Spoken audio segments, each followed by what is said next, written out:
Meaningful metrics on Off the Ball. In partnership with Whoop, the personalised digital fitness and health coach that helps you unlock your inner potential. See whoop.com for more. Our Michael getting very excited there about Nathan Collins' second goal for Burnley tonight. Burnley 2-0 up at the break at home to Southampton. Nathan Collins with the second goal in 4 games. The future is bright. The future is Collins. It almost wasn't given. There was a VAR review, not for what Mick saw there, which was Collins climbing on his marker, but rather Jack Cork had strayed into an offside position, and there was a ponderance as to whether the ball had flicked off Cork. It was in that offside position and gone in, but it seems not.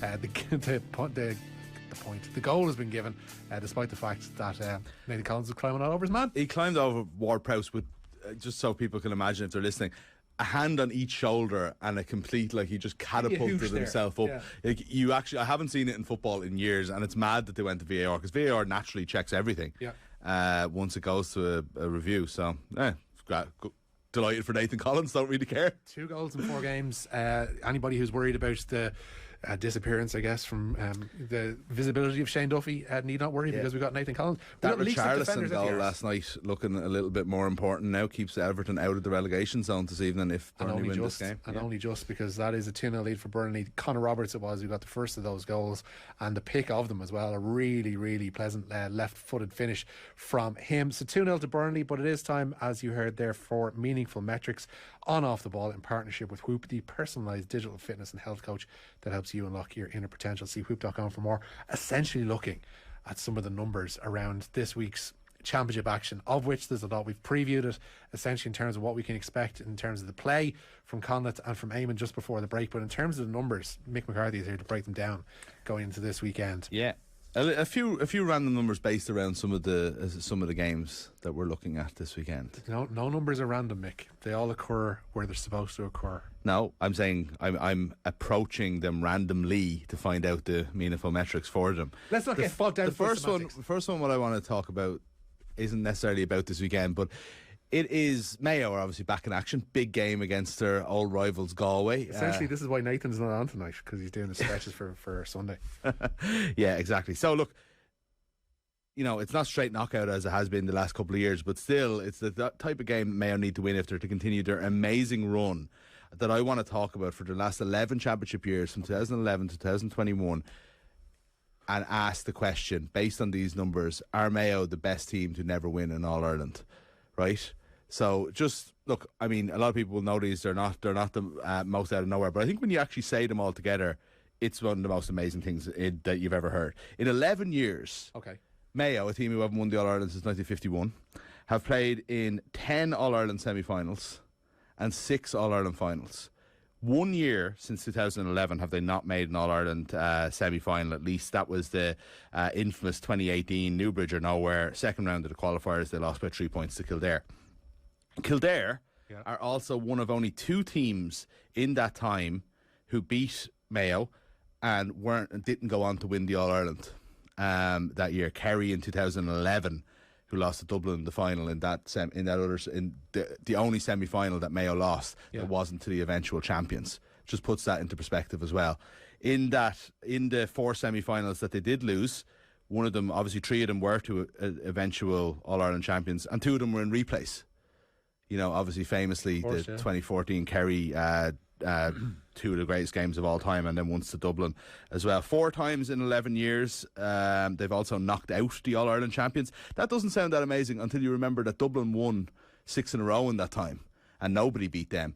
But in 2011, they beat Cork, All-Ireland champions. In 2012, they beat Dublin, who were All-Ireland champions. 2013, they got some revenge against Donegal in the quarter-final, absolutely hammered them. I was there in Croke Park that day. They were All-Ireland champions. And then Dublin won a load of All-Irelands, and in 2021, Mayo were the ones who ended that streak, obviously, last year at Croke Park.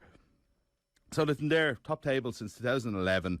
James Horan's obviously been there not the entire time. He had a sabbatical in the middle. Stephen Rochford came in, and I actually forgot about Holmes and Kennelly there for a second as well. But, James Horan is bookending it as well. But actually, I'm very surprised at how many players there are still involved in the 2022 that struck me as well. That was panel mad, and the 2011 panel. Like, it's actually, there's less turnover than you expect. Rob Hennelly, Aidan O'Shea, Kevin McLaughlin, Killian O'Connor, Lee Keegan and Jason Doherty were all in 2011 squads and 2022 squads, where, you would have to imagine that it's going to be 12 years, 11 semi-finals, given the form that they're in at the moment. You know, I mean, I'm not.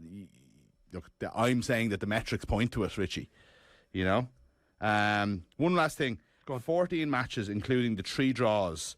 That 14 ties, I suppose, if you want to use a football term, that they ended their season on. They lost by an average of 3.5 points in those games, which actually is. There's a couple of outliers in there. The first game to Kerry was a big loss by 9 points. I think to Dublin with that famous 2019 semi-final was 10 points as well. But you know, a lot of close games in there as well. Or Mayo. It's quite. I don't think there's any argument that they are the best team to not win an All-Ireland. Such has been you factor in the length of time, obviously, that the county has had to wait, but that this core of players, and the majority of them, obviously, as you mentioned, since 2011, to go that long and to perform and go as deep as often as they have, it's just... They come up against the greatest team of all time, without a doubt. 2016, 2017 All-Irelands, they were probably as good as any other, as they would brought that Dublin team as close as anyone could ever possibly bring them. You know, they probably left another 1 or 2 behind. Maybe, you know, if that was Kerry and they had won 3 of those finals, which Mayo easily could have. You can talk about bottling it all day long. It's not really true, at least for the most part. They left a couple behind them by the fact that they came up against Dublin. If that was Kerry and they'd won 3 All-Irelands and they'd made 10 semi-finals in 11 years, 6 finals and won 3, they'd be talking about it as one of their greatest eras. Stop the Mayo propaganda, I hear texters almost with their feverish thumbs getting in contact at the moment to tell us about, because they've had enough of it. They say Nathan's off. I thought we were free of this tyranny tonight. Look, I've no skin in the game here. Let's go further south and actually assess the chances, according to the meaningful metrics, of Galway this coming Sunday at McHale Park. So this doesn't work too much in their favour either. It's a very, very small little metric, but what has been notable in Galway Mayo fixtures over the last decade and a half, nearly 2 decades, is that wins come in clusters, in the Connacht Championship anyway, not necessarily taking league fixtures. I think they might have had a qualifier against each other, a quarter-final as well. So only in the Connacht Championship, wins come in clusters. So the last time they traded wins was 2005 and 2006. And since then, what we've had is a run of 3 wins by Galway. Then you had 5 wins in a row between 2009 and 2015 for Mayo. Then Galway won 3 in a row again between 16 and 18, which was, do you remember that? There was that kind of thing where Galway kept beating Mayo in Connacht, and Mayo kept going on. And ultimately it counted for naught, because... Exactly, Mayo was Mayo 16-17 were the closest they ever came to winning the All-Ireland. So, and then, unfortunately though, for Galway, now we're in the middle of a 2 in a row from Mayo. They seem to happen at least in 3s. Sure. So that would suggest, if you're to believe the metrics, Richie, it would suggest another win in Castlebar for Mayo. But Galway next year's the year. Mick, the middle of this page is going to be sellotaped to the dressing room door at McHale Park, and the maroon and white are going to be cursing your name as they look at these meaningful metrics. As I mentioned, there are 3 matches in Leinster. Leinster is not necessarily something you get really jazzed about for first round matches, but here we have Louth, Carlow, Wexford Offaly and Wicklow versus Laois, all on Sunday afternoon.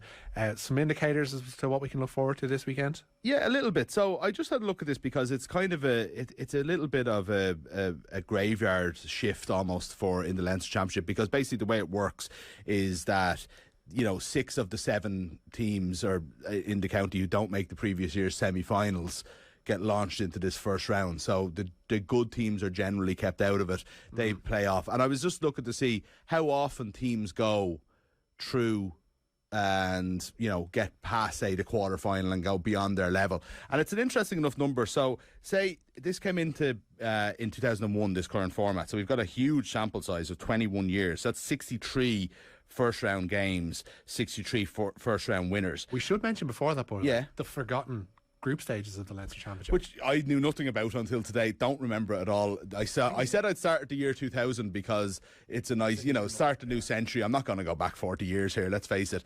I said, what's this group stage going on here? And then the following year was the format I know and love. So yeah, fair play to Wexford, who won the group phase in the seems like an idea in the Leinster Championship. Bring it back.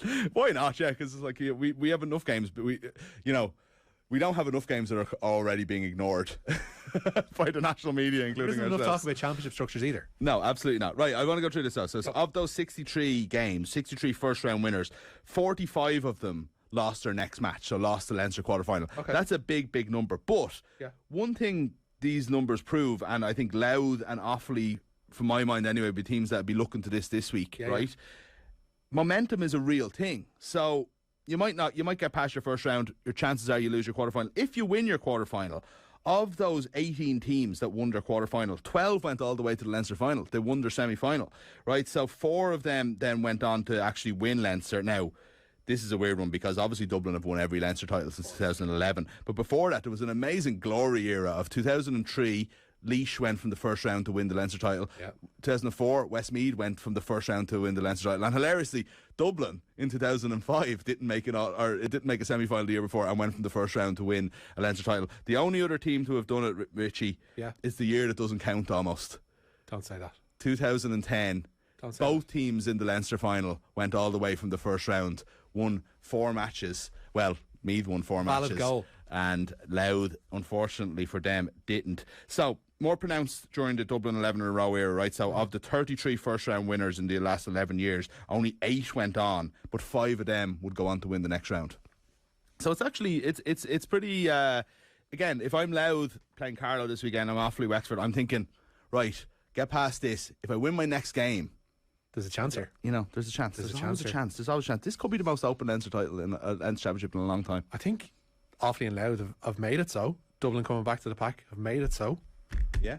I'm actually, you know what, you've got me pumped for the Leinster Championship. There you go. Something I didn't think possible coming into this segment. This weekend. There you go, Meaningful Metrics on Off the Ball in partnership with Whoop, the personalised digital fitness and health coach that helps you unlock your inner potential. See whoop.com for more. 3 minutes played in the second half at Turfmoor. Burnley 2, Southampton 0.